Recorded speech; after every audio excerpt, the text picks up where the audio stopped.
India was a rural country. People lived in a caste society, rigid rules. They aspired, but it was very difficult to move outside the village. For some of you who haven't been to an Indian village, I can give you a little bit of a description. Most Indian villages are divided along caste lines. If you're a lower caste person, or if you were a lower caste person, for example, 70 years ago, you couldn't drink water from the village well. In certain spaces, certain villages, if your shadow fell on an upper caste person, the upper caste person would go and have a bath. And for all practical purposes, if you were from a lower caste or a backward caste, you pretty much had no mobility in the village. Forget about the country. 70 years ago, something beautiful happened in my country. We got independence, and we started a journey. A transition from a rural India to an urban India. A transition of imagination. A transition in the way India viewed itself, a transition in vision. And India, which had not been moving for a long time, had been static, had been isolated, started to wake up. And a transition began slowly, and then it picked up speed.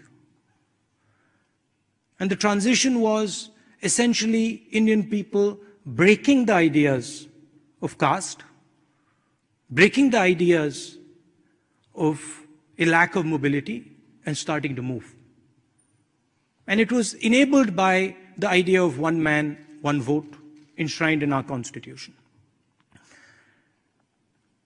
Similar transformation was taking place nearby. Hundreds of millions of people in India, hundreds of millions of people in China, changing their way of being, changing their existence. The idea was the same. Urbanization, modernity, but the method and the way they did it was completely different. China did it in a centralized way, reasonable amount of violence, managed by the Communist Party, managed by the People Liberation Army. And India did it organically, in a decentralized way. Anybody could do anything they want. Anybody could move wherever they wanted. China, the Communist Party decided where you would go. But the end result was a massive transformation of hundreds of millions of people. Never seen before. Never ever in human history have so many people changed their way of living, changed their view of the world, changed their vision. And there were a couple of things that were the foundation of this transformation in India. One idea was that if India was going to go through this risky transition, difficult transition, dangerous transition, everybody should be included in it. India should not transform itself for few people. India should not transform itself for just one community or one group of people. India should transform itself for every single Indian. Every single Indian should be able to aspire. Many languages spoken in my country, many different states, different cultures, different ideas. We wanted all of them to be included in this sort of awakening, in this transformation. The second idea was that this transformation would mean different levels of risk for different people. So poor people would face a higher risk in this transformation. They would have to make a much bigger change. They would have to move from a village to a city. The risks were much bigger. Certain communities, certain groups of people would struggle. Certain groups of people would require a cushion, maybe some help. Dalit communities, lower caste communities, tribal communities, minorities.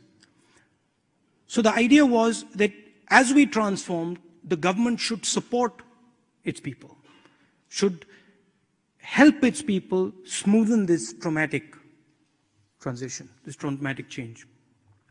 So the government, pretty much all governments, until the last one, this one, 2014, Narendra Modi government, followed these two ideas very, very strongly. So for example, poor country like India guarantees 100 days of work to all its poor people. It's called the Guaranteed Employment Scheme. You can be anybody, any religion, you can speak any language. If you live in India, you're a poor person, you get 100 days of guaranteed employment. Right to food. Every single Indian person has the right to food. The state helps give them food, doesn't allow them to go hungry. The right to information. Doesn't depend on your religion. Any Indian person can ask their government about what is going on. And I can take you back a few years, bank nationalization, designed to give credit to many more people. So these were two of the fundamental ideas that pretty much every single Indian government held true, which has now been attacked and to a great extent damaged by the government in power today.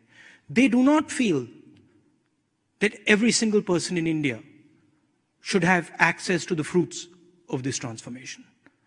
They feel that tribal communities, poor farmers, Dalit communities, lower caste people, minorities should not get the same benefits that the elite of the country get.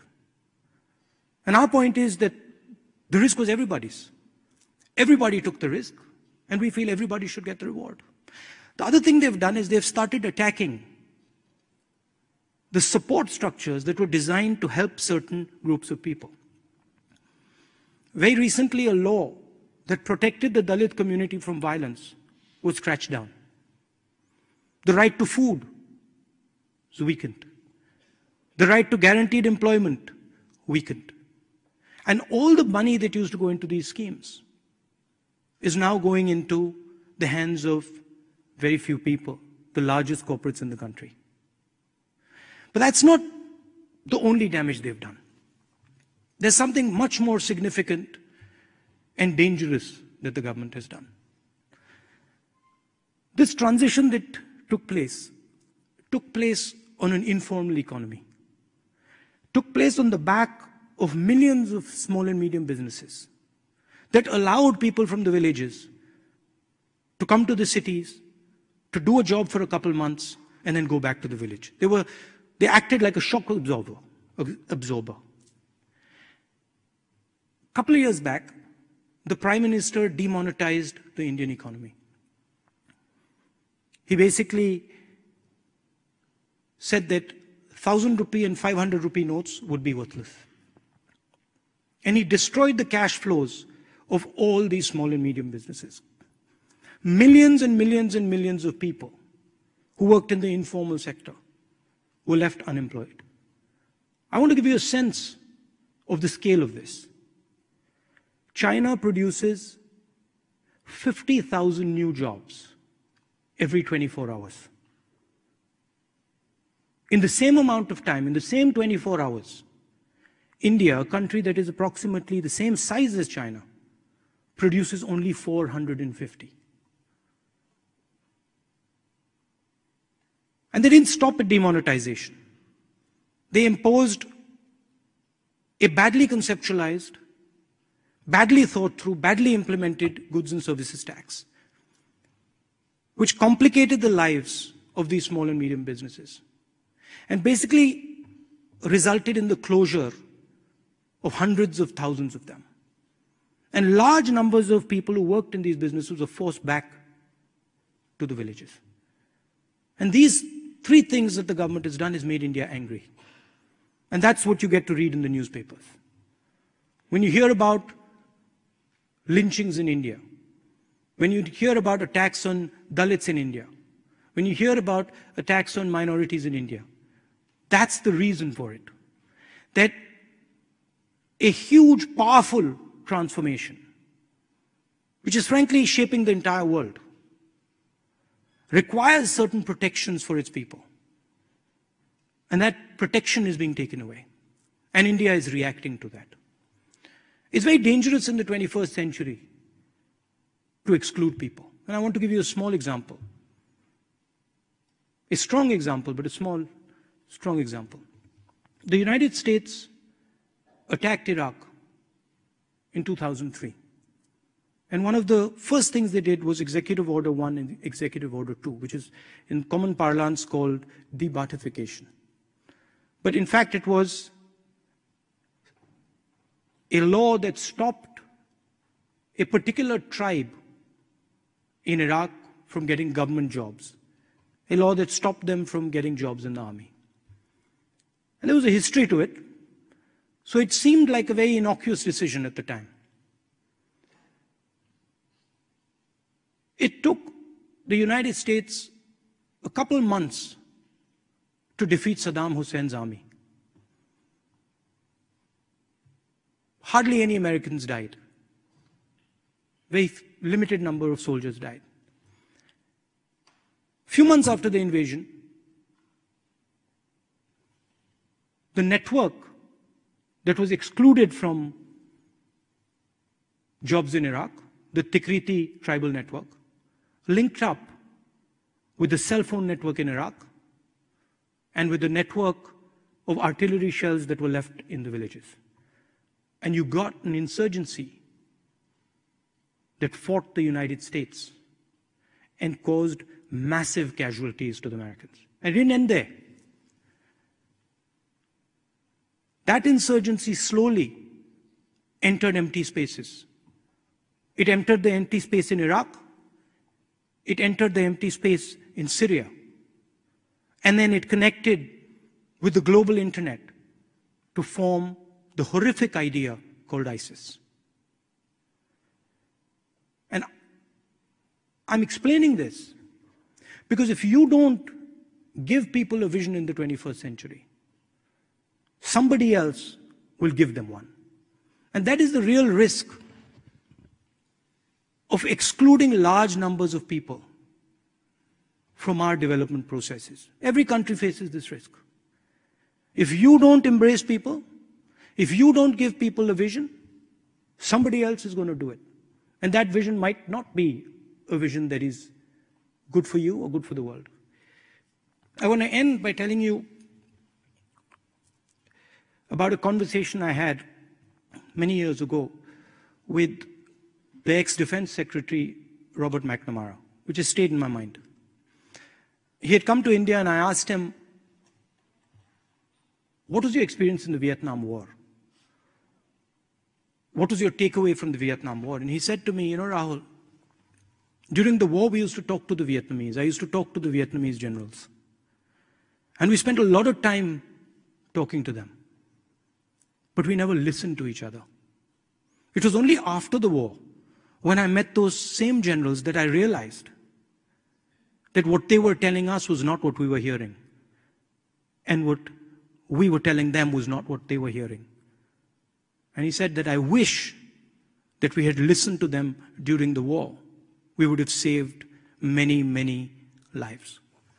And I think that's what is important in the 21st century. You can disagree with somebody, but in a connected world, you have to listen to what they're saying, where they're coming from. As I said recently, hate is a choice. I can fight you, I can take you on, I can compete with you, but hating you is something that I actively have to choose to do. And I think hate is a dangerous thing in a connected world. So what we do in India and the Congress Party, we work with our people, we bring them together, we try and carry as many of them as possible in this transition. And we find that when you actually go and listen to people, and they might be very different than you, they might have a different cultural background than you, they might speak a different language. But when you actually start listening to people and try to understand where they're coming from, you can get a hell of a lot done.